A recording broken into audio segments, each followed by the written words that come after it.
Hey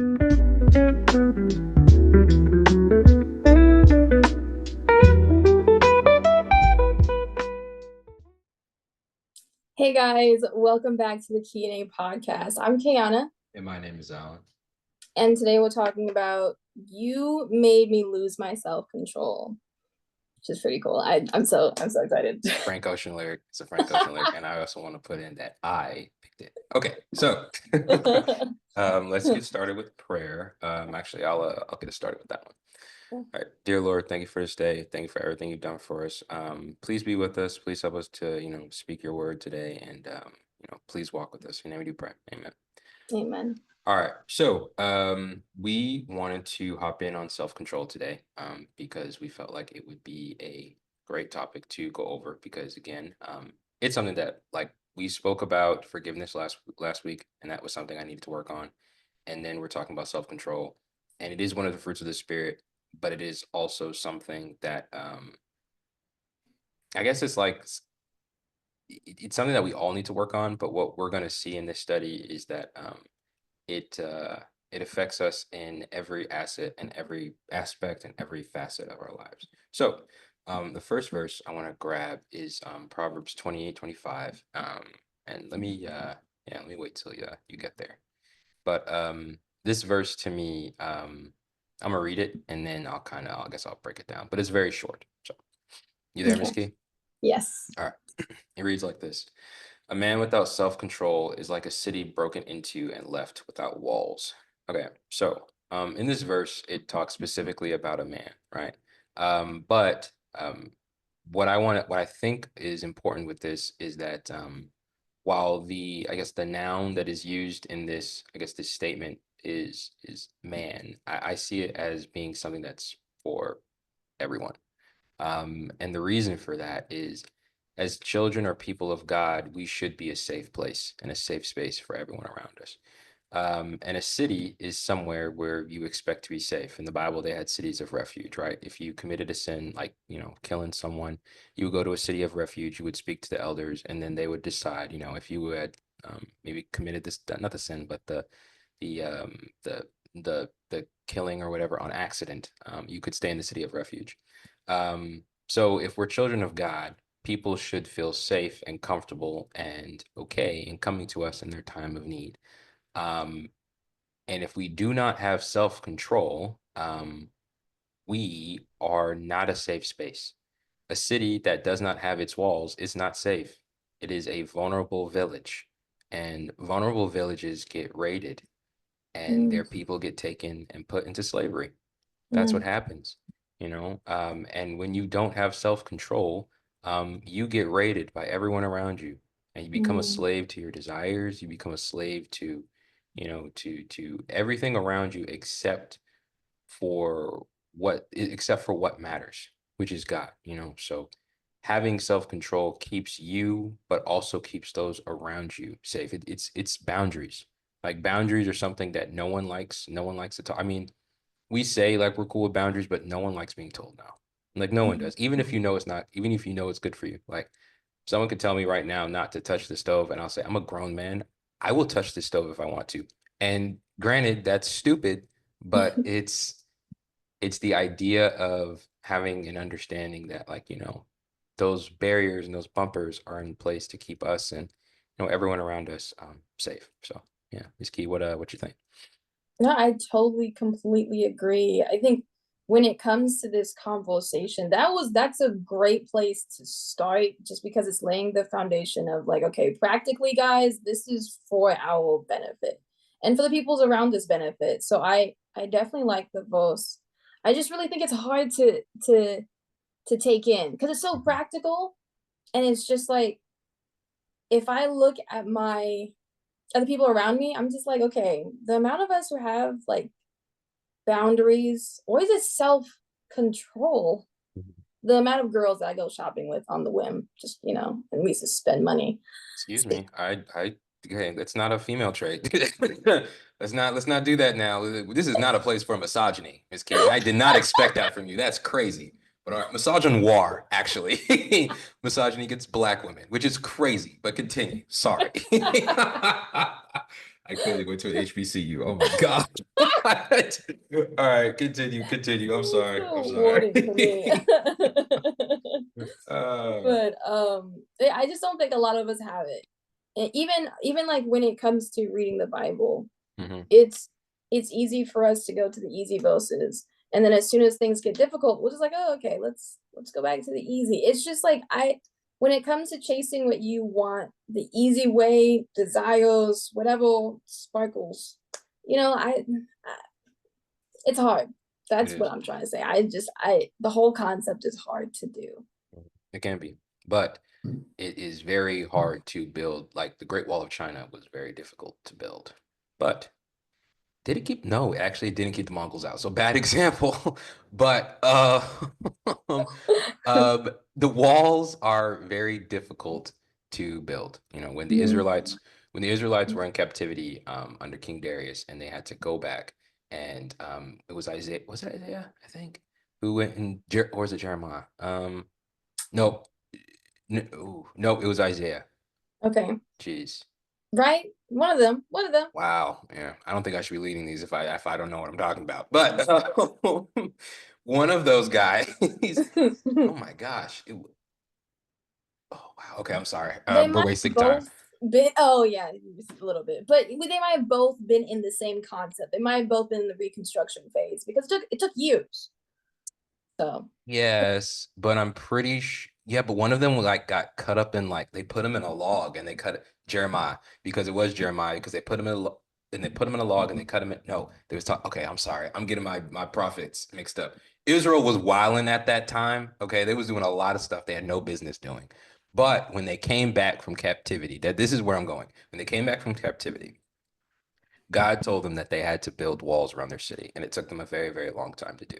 In the same mm, way that, boundaries take a long time to build and long time to maintain.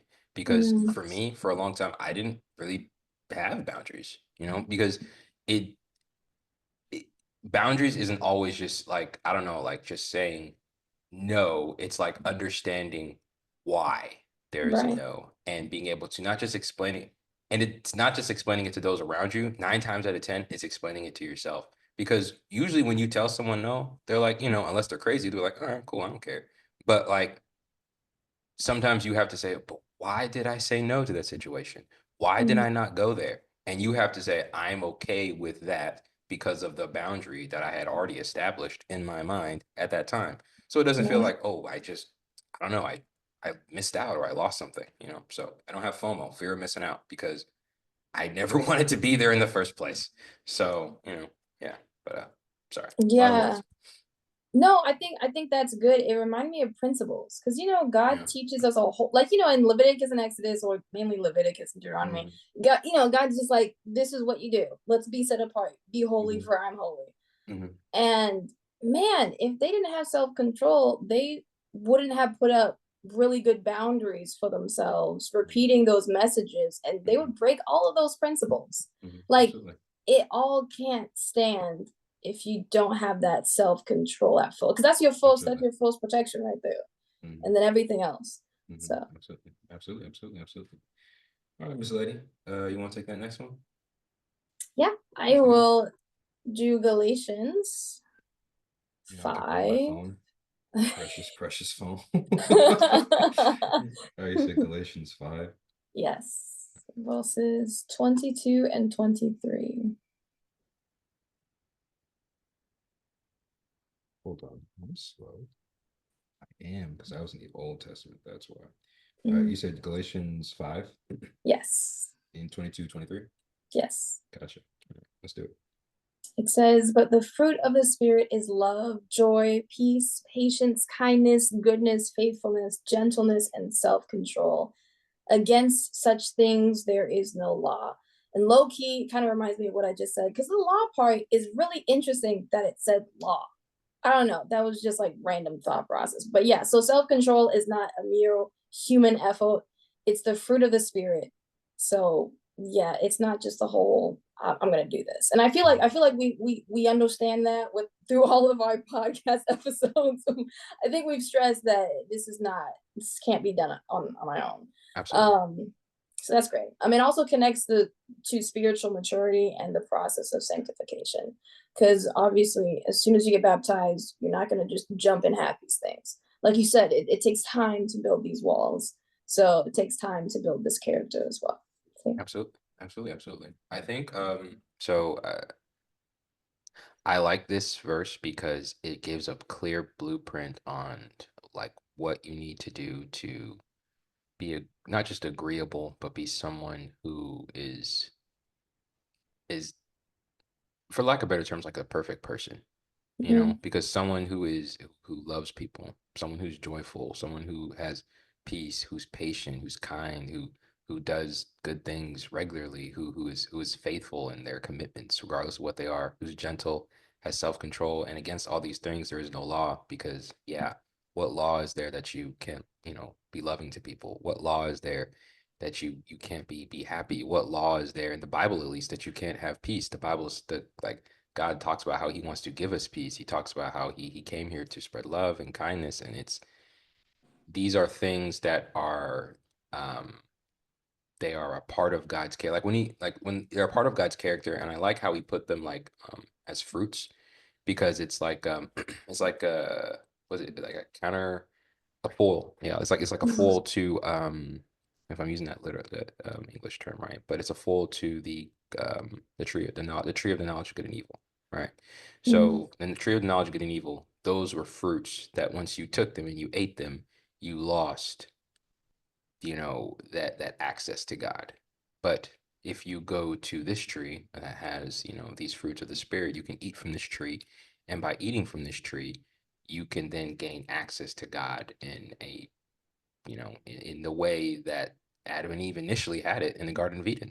So I think that's pretty cool. I like that a lot. I like how the Bible kind of, if you really look, like the Bible, it connects things in a way that make it, um make it like it's clear that God is like an author. It's clear that he Yeah. he he he understands where the connections in books, because like when you read books and you say like, oh, that's a callback from a book several years ago, or like whenever I'm watching, like I watch like a Star Wars show or something like that, and I say, oh, that's a callback from the Clone Wars from, like, when I was like 15, 16. And sometimes when you can go back into the Bible, you can grab those callbacks and things like that. It's cool, and it shows that George Lucas wrote Star Wars, God wrote the Bible. So that's pretty cool. George Lucas did steal Star Wars from the creator of Dune. We should also state that too. And he admitted it, by the way. So, hey. All right. You want to do our You next know, that makes so much yeah. sense. It makes sense why those movies, like, I watched the first one, I was like, why do I love this so much? And I looked it up and it said George Lucas admitted he stole everything from Dune, Mm, which, it's mm. cool. But all right. Oh, my computer freezing. All right. All right, cool. Proverbs 10:19 is the verse that I want to grab. And hold on. Yeah, so Proverbs 10:19 is the verse I want to grab. Just let me know, once you get there. So, Okay. okay. And a lot of these verses is me calling myself out, because as I've told y'all before, I have a temper. Sometimes I've worked on it a lot. I actually have to take. We're not gonna talk about that, but I I have a temper, and with my temper, I have a very sharp tongue. And even just not just with my temper, sometimes I'm not very careful with what I say. I'll say things flippantly and not trying to be mean. Like I was, I was like that friend who had no filter, who would Mhm. genuinely say whatever came to his mind, because I, like it never was really an issue. Like who cares? Like, it is what it, like, I'm gonna say it, and then like it just doesn't matter, right? But as I've gotten older, I've come to learn that controlling your tongue is something that is it's important. It's a part of growth, because the power of life and death is in the tongue, and that does not mean that, like, it's you just can't say things flippantly. And sometimes it means that not just saying things flippantly, sometimes it's just not saying anything at all. So I'll read this verse and we will hop into it. So it reads like this: Proverbs 10:19, sorry. When words are many, transgression is not lacking, but whoever restrains his lips is prudent. um yeah, it's yeah, it just stop talking so much. And as someone as mouthy and as wordy as me, this is a verse for me, because I talk a lot. I tend not to stop. um, but what I've come to learn is that, when I talk a lot, sometimes I forget what I've said, and that just adds a level of like that means my words mean even less. So God says, let your yes be yes and your no be no. Mm, Um, and if I'm saying things all the time and I'm making promises I cannot fulfill, then it puts me in a circumstance or a situation where I, I, I'm untrustworthy. Like genuinely, mm, I've become untrustworthy because my words cannot be trusted because I just say stuff all the time. So it's the idea that God wants you to, if you restrain your lips, you restrain what you say, what you say and what you say you can and cannot do. In doing so, it allows your yes to be yes and your no to be no, because you haven't strained yourself. You're not coming from a place of lack, things like that. So yeah, that's what I yeah, got from it.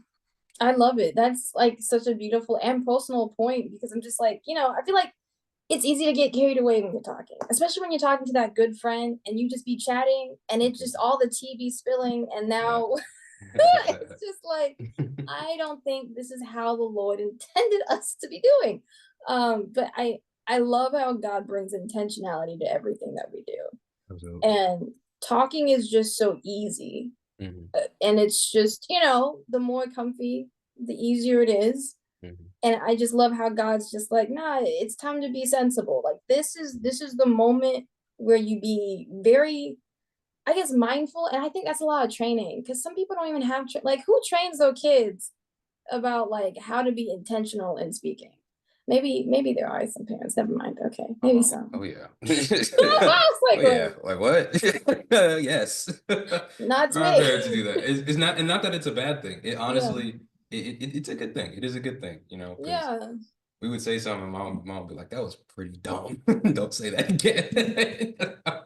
And not like in a mean way, but it would be like, she would say like, it's gonna be worse if you come out the house and you say that. So it's a lot better that you say it here. And we could say, don't ever say that again. And it's a good thing. So when I say training, it wasn't like a nun and she was like whipping my hand. She's like, don't say that. Like it was not, it was not that, dude. It was not, I was homeschooled, but not that homeschooled. So yeah. I'm sorry. That might be someone's life right now, and I'm sorry.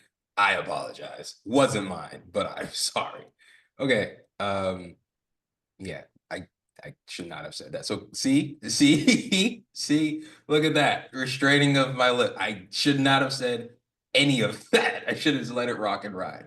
I'm so sorry. Okay. Key, you real life wanna example. yeah, for I real. mean, I think there might be a lot of people who struggle with this. How do you move past it? Like how do you grow? Yeah.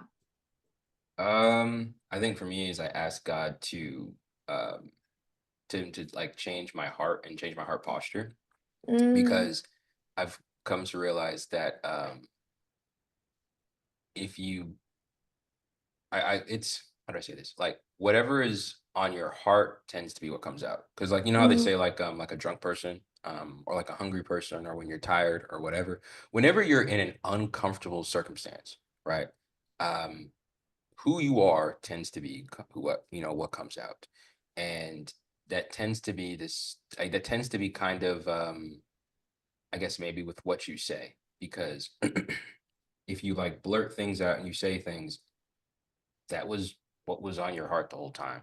It's on like it's when it's on like on the tip of your tongue, like I mhm. wasn't gonna call you out your name, but there it is. So it, I'm not saying that's what happens all the time, but I think it's like a sense of saying that God, I want you to change how I view myself, change how I view people, so that my words can be something that I guess reflect you. So a long story short, just ask God to change your heart posture, and your words will be changed, because he writes on our hearts. So words are words are spoken liter- or, oh my gosh, words are spoken literature or written, whatever, written language. So, if God is the one writing on your heart, then he'll be the one that gives you those words. So, oh, that was pretty good. Go, Alan. That Okay. was. That was. All right. Okay. You wanna take the next one? Yes. It is 2 Timothy 1:7. Second Timothy 1:7. Mhm.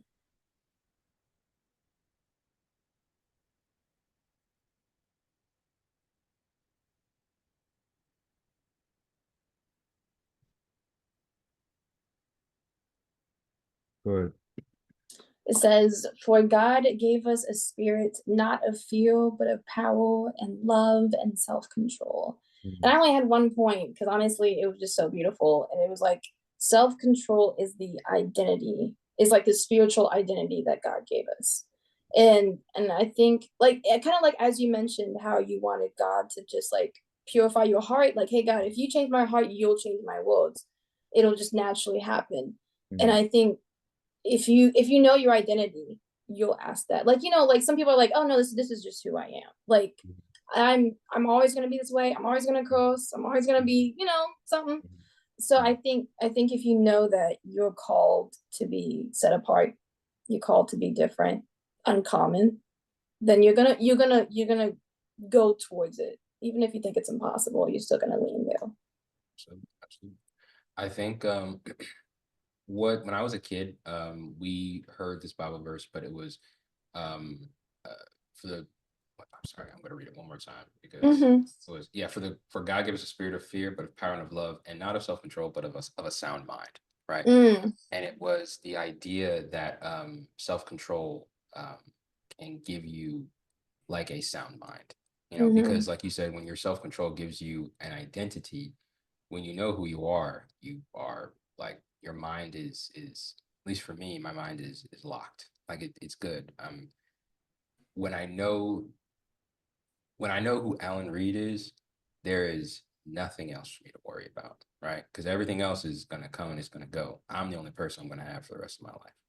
And in me being able to get there, I have to have boundaries. Because again, like those boundaries again are not just for those around me. Because again, when I tell people no, they'll say, all right, cool, it is what it is. But I have to be able to explain to myself, why did I remove myself from that circumstance? Mm. Why did I remove myself from that area? Why did I go there? Why did I do that? Was it because a lack of self-control, or was it because I had self-control, so I went there? Like all of that comes from like having that sound mind is something that comes from knowing, I guess, your reason for why things happen. And again, that comes from having those boundaries. That's the law of your heart. So yeah. Yeah, beautiful. That's me. All right. I got one more verse. And it is in Proverbs 6:25. You all in problems today. Honestly, all of my verses were from Proverbs. I'm actually it's Proverbs can be a really good book for these kind of like wisdom Yes. nuggets and stuff like that. But you there? Yes. Perfect. Okay, so it reads like this: Proverbs 6:25. Do not desire her beauty in your heart, and do not let her capture you with her eyelashes. Okay, so I understand that a woman was used as the alliteration for this, but it doesn't just apply to women, even though y'all do be conniving. Um, it's the concept that, at least from what I see, is the concept of not allowing your eyes to be what guides you, because like you can look at it in a sense of so we'll do the Garden of Eden, right? In the Garden of Eden, um Eve was attracted to what the Bible says, because the fruit of the tree looked good to eat, Eve Mhm. ate it, right? It was not because of what the serpent said. It was not because of what God said. It was because it looked good to her. So because it looked good to eat, she ate it, right? She then goes to Adam and she hands Adam the apple, or whatever it is, leave me alone. Whatever Eve handed to Adam, Adam knew, like he understood, we should not eat this. So again, when Adam ate it, it was not the knowledge that he wanted. It was Mm, Eve. And it was because Eve was beautiful. The Bible said Eve was beautiful. mhm, So Eve was attracted to the, I guess, to the sight of the apple, right? mhm, Adam was attracted to the sight of Eve. So because they both allowed their eyes to lead them and what they would do, they allowed their urges to lead them. They were kicked out of the garden and they damned mm, us all. That's mm, exactly what happened. And I see it as it's something that is, you cannot allow your urges to drive you. And that's just not your sexual urges. That is urges in eating, that is urges in what you say, that's urges in where you go, that's mm, urges in literally everything. mm. We are not primal uh, animals. We're not animals. Like we're meant like we are, but we're not, right? Like we're not going to get into the scientific thing, but we are not wild animals, man. You're not a lion. You're not a tiger. You're not a gazelle. You're not an elephant. You're none of those things. You're a dude who works out sometimes and what lives in an apartment. So I'm describing myself like A that. little bit. Like that's it, man. So it's I oh, I see it as we need to make sure that we don't allow our eyes to, to lead us where we should not be going. But yeah, sorry, a lot of Yeah, words, but yeah. all good. Like it honestly, I think this is the biggest problem. I think when it comes to, okay, what is the enemy? What's the weak point of self-control? It's your eyes. Because honestly, our society is so led by sight. I mean, that's what Instagram is. Like, if everything has just turned into videos. Before it was pictures, because that's all we had. But now we have like a whole bunch of videos, and if it's not a good sounding, it looks aesthetically pleasing video, we don't Mhm, want it. It's just mhm, like, you know, I had to learn that lesson that I feel like we all learn as kids, where mhm, you grab a giant plate of food and you don't finish it all, and your parents fuss at you. And mhm, they're just like, next time, just get portions and you can always come back. I feel like mhm. today, it's still my hardest lesson. I still struggle with that. I will get a giant plate in 2 seconds because everyone tells me to eat more. So I'm just like, yeah, sure. Mhm, So mhm. gluttony is my thing. But I think just That's overall, okay. you know, Whatever. Okay. you said Okay. I object. That's hilarious. All right. Continue. But I just think it's really hard to, because if solution, what's the solution? Because I was gonna say close your eyes, but then that's not really a solution. Because I'm pretty sure Stevie Wonder still has urges too. So, True. That is I see it as like the way to like just go about it is to ask God to give you new eyes. true. Like you ask God to, the same way you say like you want your desires to be what God desires. So like when I talk to God, I say, please allow my will and your will to be aligned so that whatever does and does not happen, like I'm gonna have my feelings about it, but I would rather it be that I'm happy because what happened was what God wanted to happen. Yeah. And if I'm disappointed, that's okay because Mhm. God didn't want that to happen. So this disappointment that I'm feeling in my heart, it's cool because whatever is on the other side is significantly better, Yeah. point blank. So it's the idea that you want God to be the one driving your urges. You want God to be the one driving your desires because it's the whole thing of like, you don't believe in some people don't believe in coincidences. It's the whole thing Mhm. of like instead of being driven by like your urges and things like I'm gonna go here, I'm gonna go there, maybe you go places because the Holy Spirit says you're gonna go here today. You're gonna Mhm. do this today. You're gonna do this, you're gonna do that, you're gonna do this, you're gonna do that. And I feel like that is a much better and probably a much safer way to be guided because again, my urges have led me to places late at night that I don't belong, flying down freeways. Um, it, it has led me to being in rooms that I genuinely, all I think is I have no business here. Mm. how do I get out right now? And it is, if I just had a little bit of self-control, and like, Mhm. and that's like, and that's like that's what a lot of people say, right? If I just had a little bit of, if I just had a little bit of self-control, I would have gotten that job. If I had a little bit of Mm. self-control, I wouldn't be fat. If I had a little bit of self-control, I would be, I don't know. I don't know. I don't know. What I'm telling you is that it's not, this is not something that you say, I'm gonna look back and say like, oh, I should have done that. Who cares? It's over. So be it. Just wipe your hands, bro. Who cares? It's now, okay, I'm going to live my life in a way that says I'm going to make sure that, or have God to help me to ensure that these boundaries and these bumpers that he sets in place are ones that I actually follow, you know, Mhm. because you can jump a fence. You absolutely can. You can hop a fence, no problem, no issue. Um, but that doesn't mean you have to, you know. Yeah. So yeah, that's what I Yeah. got. I love the environment. Honestly, as you were like describe, I just thought about how beautiful it is to stay in that fence. Mm, Like I think we get caught up in like, okay, but over the fence though, or like, okay, I'm gonna stand at the fence. But mm, there's so much beauty in just being inside that fence, like, mm, like the identity thing, like you're not afraid, you're courageous, you're at mm, peace, you have a mm. sound, like people are like, ooh, you wise, and you're just like, nah, I just love the fence that I'm in. Like I No, know what for it real. does for me, and Yeah. I'm just like, to have that testimony of I live and love this fence that I'm in is crazy, because I mean that's the Bible. But there's so many people who are just like, okay, I just want to be either around the fence or near the fence or oh, like it's just the life, the picture that I saw when you were talking. It's beautiful. Yeah. No one likes being told what to do. No one likes, like, I remember when I was a kid, we had a dog. Her name was Chloe, and she was like my summer dog. She was a black lab.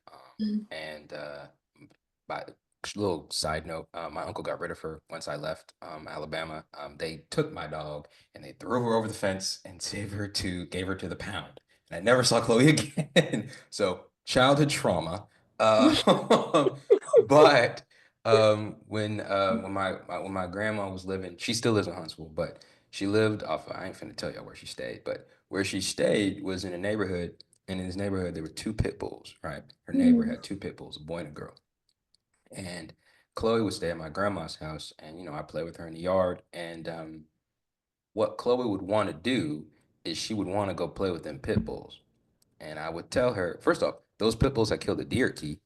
Like there was a deer that, again, so we all know Huntsville is real country. So where my granny lived at that time was very, very country. Mm. So a deer got into their yard and the pit bulls killed the deer. So all I'm thinking is, my dog finna die if she goes over to that fence. She tries to go over in that fence. So what we would try to do was make sure she didn't go. But what she would do is she would try to dig under, she would try to go over. But what I'm trying to get at is the idea that we, in those circumstances, we are my black lab. Like we are. Like we want to, sometimes we want to go under that fence because she would dig a hole under the fence and try to play with those dogs, and she actually did get under a couple of times and played with them. She hung, like, I don't know how she did, but she did, and she was like cool with them for like a while until like the boy didn't like her no more. But the idea was just, we were never trying to keep Chloe from having friends. We were never Mm. trying to keep her from playing with other dogs. Like we didn't care.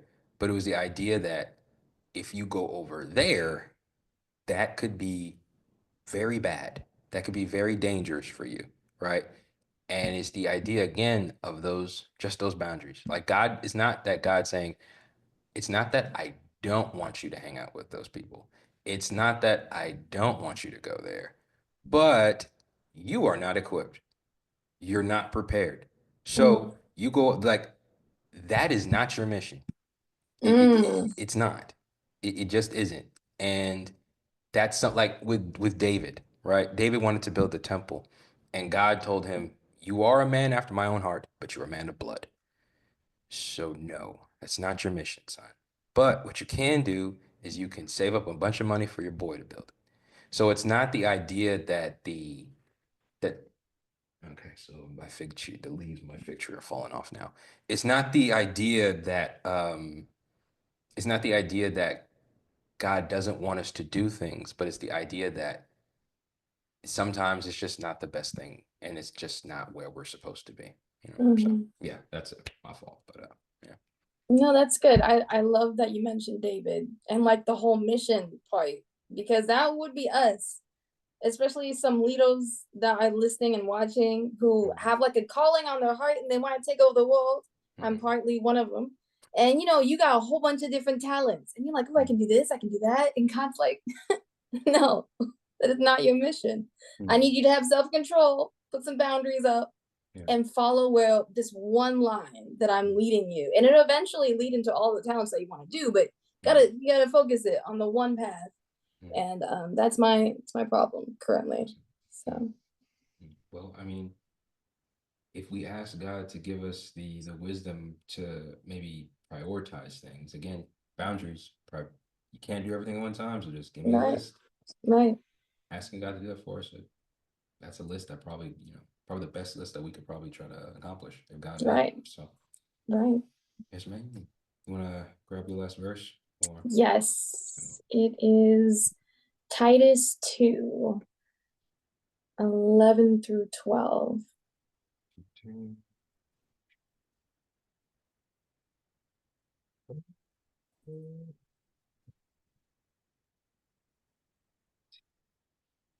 Okay, Titus 2:11 through 12. Yes, Yeah, I was like looking through and I couldn't find the book of Titus. Okay, let's do it. understandable.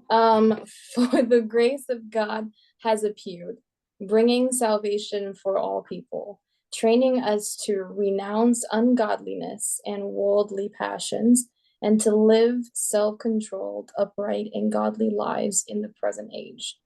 Which is just two points, which is God doesn't Chapter just 3. save. I love it. It started talking to you.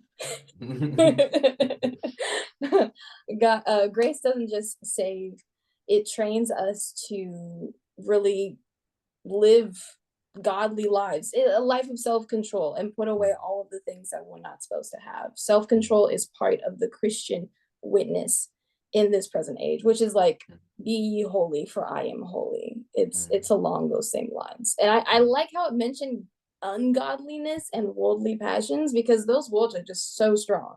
I was like, oh, okay, cool. Well, bringing out the big guns. But honestly, that's what it is. That's what Leviticus and Deuteronomy talk about. It's just let's live a good life, even though it makes no sense. You know, it's over here like can't eat this. You can eat this. You can't eat this on certain days, but on certain days you can't. Like at first you're just like, what in the world? And then you realize, I remember my sister sent me this Instagram video about how God said you can't put wool and linen together. He said, don't do it. And I was just like, what in the world? But then she said, she's like, hey, did you know that wool and linen are both like healthy things for your body? They both detox and stuff. And I was like, that is crazy. What kind of material? And then she said, if you put them together, they cancel each other out. So it's no benefit to you at all. You just wearing clothes. And I'm just like, that's crazy. How God knew the properties of material and he said, hey, let everything be beneficial, let everything be intentional. If you're wearing something for no reason, why are you wearing it? Like you just put it down. Let's do the one thing. And I'm just like, that is just so intentional. I'm like so detailed. I'm like, Absolutely. that's a lot. That's a Mhm, lot. But that's just the God that we serve. He's just mhm, like everything I do for you in the small moments from the sunrise to the mhm, sunset.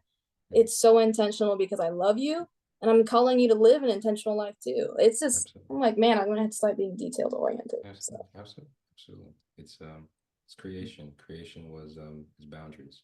mm, That's what it is. mm, 7 day weeks. The sun goes up, sun goes down. There- mm, there's a life cycle. That's it. God made it. So, boundaries are all around us. Self-control is all around us. It just you don't even have to look that hard. You really don't. So crazy. yeah, that's I guess that's all we got. Essentially, I guess what I grabbed, I guess I like this one a lot, actually, a lot more than I thought Hmm. it would be. But yeah, y'all. So just understand that boundaries are something that we all need. They come from a space of having some level of self-control. And if you don't have self-control, you need to ask God for it now. Like that is gotta have it, man. Because a life without like you can die. Like you drive your car, you have no self-control, you're dead. Yeah. You literally could drive into someone. I don't know. You can literally drink too much. Do you understand? You can drink too much water. Like, do you get Mm, that? You mm, could literally do that. mm, So this is not something where God's like, I don't like self-control is something you need to survive. And if you don't have it, you will die. And not just a spirit, like, oh, you're gonna go to hell. No, you will not survive this life. yeah. Period. Or you'll go to jail. That's what we put on everyone who don't have self-control, who has those problems, them issues. We have a special place for you. So it's no, self-control is mandatory. Self-control is necessary. It's yeah. So yep. That's all I got to say. So Miss Key, you got any closing thoughts, closing remarks? Or Don't forget to like, comment, and subscribe, guys. We are slowly growing. So thank you for that.